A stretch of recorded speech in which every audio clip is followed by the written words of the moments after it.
Hi everyone, इस video में हम कवर कर रहे हैं सब्जेक्ट नेचुरल साइंस और टॉपिक रहेगा एसिड बेस एंड सॉल्ट।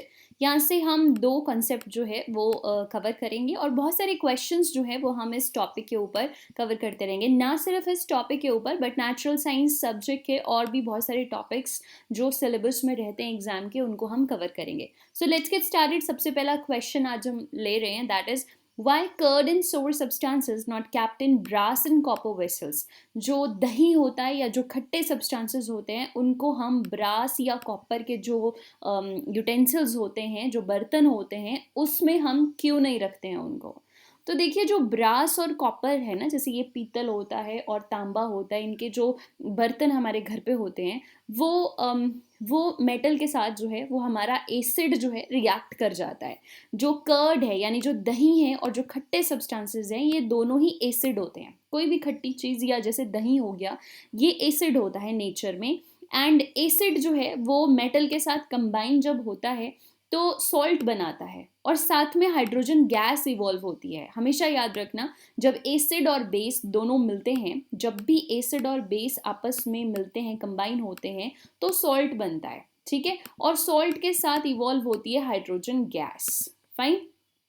तो ये इस तरह का रिएक्शन हो जाएगा जब भी हम पीतल के या तांबे के बर्तन में खट्टी चीज़ें या दही को रखेंगे।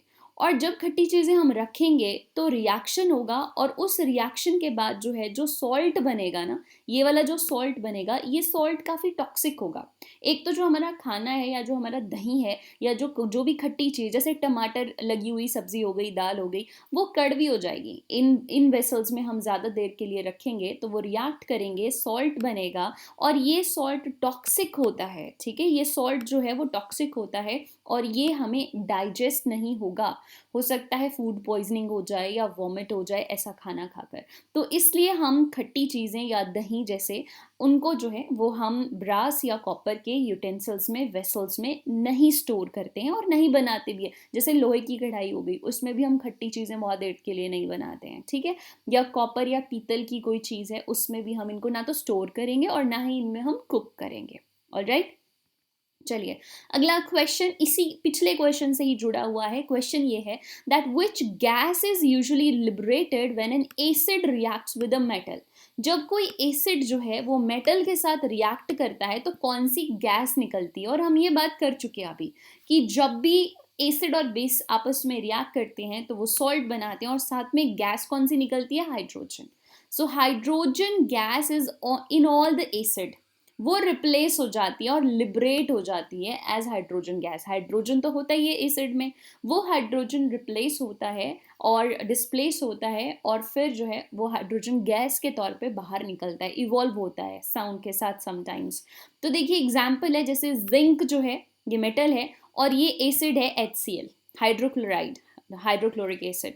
सो जिंक और हाइड्रोक्लोरिक एसिड जब आपस में कंबाइन कर रहे हैं तो क्या बन रहा है, जिंक क्लोराइड। ठीक है, और साथ में क्या इवॉल्व हो रही है, हाइड्रोजन गैस। तो देखिए जब भी मेटल के साथ कोई भी एसिड रिएक्ट करेगा तो हाइड्रोजन गैस जो है वो निकलेगी और ये जो है वो गैस बर्न होती है पॉप साउंड से। अगर हम कैंडल ले जाएं, जैसे मान लो कि आपने इस टेस्ट ट्यूब में जो है वो मेटल था, ऑलरेडी जिंक था जैसे, और इसमें आपने एसिड डाला, ठीक है, या एसिड था उसमें आपने जिंक डाल दिया, तो यहाँ से हाइड्रोजन गैस इवॉल्व हो रही है। और यहाँ पे नज़दीक अगर आप कोई कैंडल ले जाओगे तो कैंडल जो है वो बर्निंग कैंडल, ठीक है, कोई बर्निंग कैंडल ले जाओगे तो बर्निंग कैंडल यहाँ से निकलती हुई गैस को भी जलाएगी। ठीक है, पॉप की साउंड, क्योंकि हाइड्रोजन गैस जो है वो फ्लेमेबल होती है और वो जल्दी से जल जाती है, आग पकड़ लेती है, तो यहाँ पे पॉप साउंड से जो है वो हाइड्रोजन गैस बर्न भी होगी।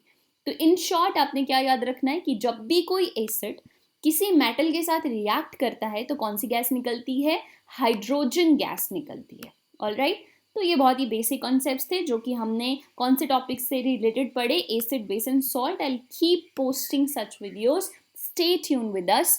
Thank you so much. You can call us if you want to join. The number is in description. Thank you.